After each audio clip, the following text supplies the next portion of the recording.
நமஸ்தே. முற்பிறவில செய்த தீவனியால இடுமனுக்கு கோவம் வந்தது. உடனே அவன் சிவகிரி மலை மேலே ஏறி சுத்தி முத்தி பார்க்கறான். அங்க ஒரு சின்ன பையன் கையில தண்டாயுதம் வச்சுக்கிட்டு நின்றுகிட்டு இருக்கான். அவனை பார்த்த உடனே இந்த மலையை நாம தானே தூக்கிட்டு வந்தோம், யாரும் வரத்துக்கு சான்ஸே இல்லையே, இவன் எப்படி நமக்கு தெரியாம இங்க வந்திருப்பான் அப்படின்னு நினைச்ச உடனே கோபமும் எரிச்சலும் தலைக்கு மேல வருது.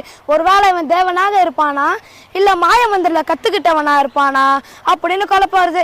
யாரா இருந்தா நமக்கு என்ன, அவனை ஒரு கை பார்த்துடணும். திமிரோட கிட்ட போய் நீ யாரு, இந்த மலையை விட்டு கீழே இருங்க அப்படின்னு கத்துறாங்க.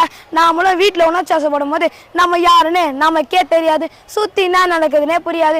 அங்க இருக்கிற ஒவ்வொரு விஷயமும் தப்பா தான் தெரியும், சரியா தெரியவே தெரியாது.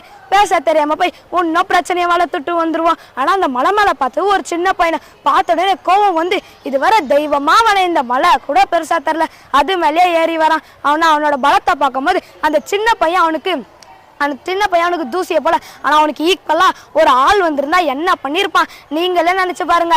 கொன்னே போட்டிருப்பான் போல இருக்கு. நம்ம வீட்டுலயே உணர்ச்சாசம் போட்டுட்டோம்னா மாமியார் மாமனார் வீட்டுக்காரங்க சுத்தி இருக்கவங்க எதனா ஒரு சின்ன தப்பை செஞ்சா போதுமே இரிட்டேட் பண்ணியே பெருசா காட்டுவாங்க. அந்த மலை மேல பார்த்து ஒரு சின்ன பையன், அந்த சின்ன பையன் நான் யாரா இருந்தா அவனுக்கு என்ன, உன் வேலையை பார்த்துட்டு போ அப்படின்னு சொன்னேன். அந்த இடுமனுக்கு வந்தது பாருங்க கோவம். ஏய் நான் யாருன்னு தெரியுமா, சூரபத்மனோட குரு அப்படின்னு சொன்னான். நிலைமையா பாருங்க, சூரபத்மனை சொல்லி குத்து தப்புன்னு சொன்னவன், அகஸ்திய முனியோட சிஷியன்னு சொன்னவன், இவ்வளவு பெரிய முனிவர் எனக்கு கிடைச்சது மிகப்பெரிய பாக்கியம்னு நினைச்சவன், நல்ல குணங்க போய் திமிரு வந்தன கேட்டவனுக்குலாம் குரு. எப்படி உள்டா அடிக்கிறான் பாத்தீங்களா.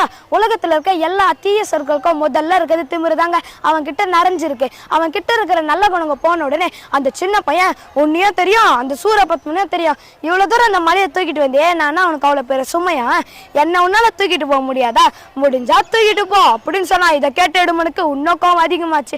ஆனா இது மாதிரி சமயத்துல நம்ம தெய்வர்ல சேமிச்சு வச்சுட்டா நாம உணர்ச்சப்படாம நம்ம காப்பாத்திக்கலாம். ஆனா நீங்க என்ன பண்றீங்க, 6 மணி நேரம் தொடர்ந்து டிவி பார்க்க நேரம் இருக்கு, மாமியாரோட கஷ்டத்தை பத்தி பக்கத்துல புலம்புறதுக்கு நேரம் இருக்கு, வீட்டுக்காரோட கஷ்டத்தை பத்தி மணிக்கணக்கா புலம்புறதுக்கு நேரம் இருக்கு. ஆனா 10 நிமிஷம் கடன் வச்சு பிரார்த்தனை செய்ய நேரமே இல்லை.